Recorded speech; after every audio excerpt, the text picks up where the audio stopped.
Hey guys, Siren here, and welcome back to Lake of Voices. Let's continue on to the next part of our story. The anger etched into his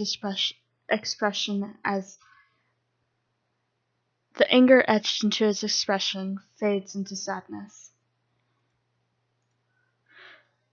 You're right, Kika. You're right.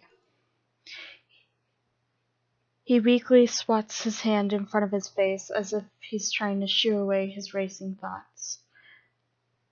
I can't stay here right now. I nod, allowing him to leave alone. Lou meekly calls to me. I turn around to face him, though I don't speak. He's standing some distance away. He fidgets and glances over to the side before returning his gaze to my eyes. He gestures for me to come closer. I comply. He begins to whisper at me, but he fumbles with his words, and I can't make out anything he says. I look at him inquisitively.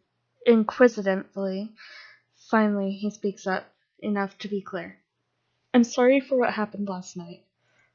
He speaks quickly as he looks up at me, eyes filled with sorrow. He shifts his focus downwards. You would have been better off without me. Do you mean when I had to stay behind? Yes. You and your friend were almost completely abandoned. You got caught up in the fire, and it was a disaster. It's alright. Nothing happened in the end. Besides, it isn't your fault that things turned out this way. It was closer to being my fault than anyone else's. I wasn't supposed to be here, and all I did was get in the way. The guy was right about me. I knew from the beginning that it would be like this too. I never should have stayed. Finishing his thought, he sniffles as he turns away. Suddenly I feel a strong surge of emotions rip through me. Everything is falling apart, and I do not have the power to change this. Quietly I speak.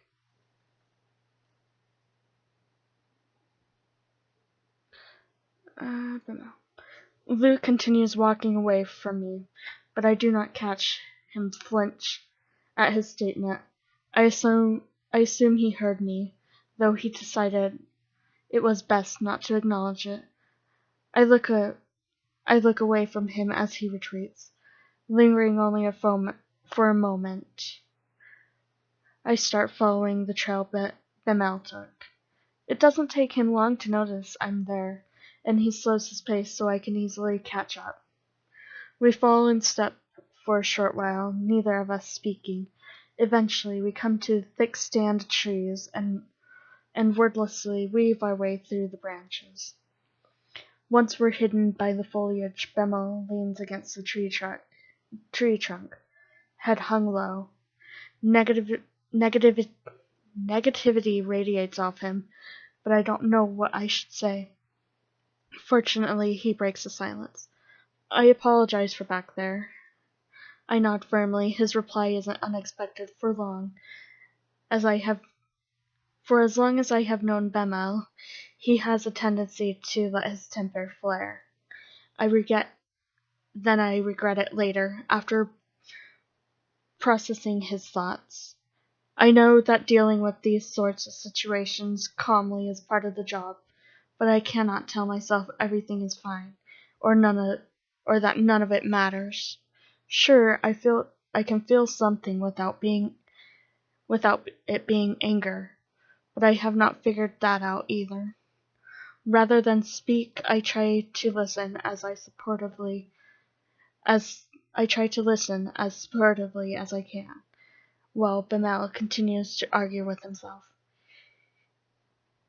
He sighs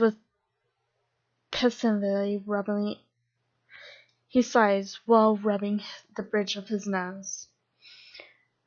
Am I simply being foolish? Would it really have been so harmful to try and help someone else instead of focusing solely on oneself? It looks to me like we are telling ourselves these lines to avoid responsibility. I don't know. It's possible you helping would have worked better. It's also possible that it would have been worse. Vimmel stares across the empty waters of Shinals.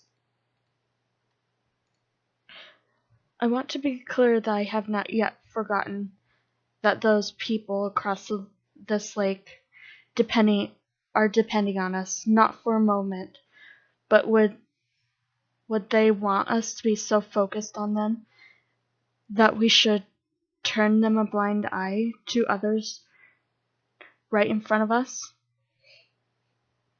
Even if they would, does that matter?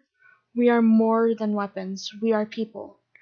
Do we have to cast that aside, turn away from our fellow humans just to achieve so-called greater good?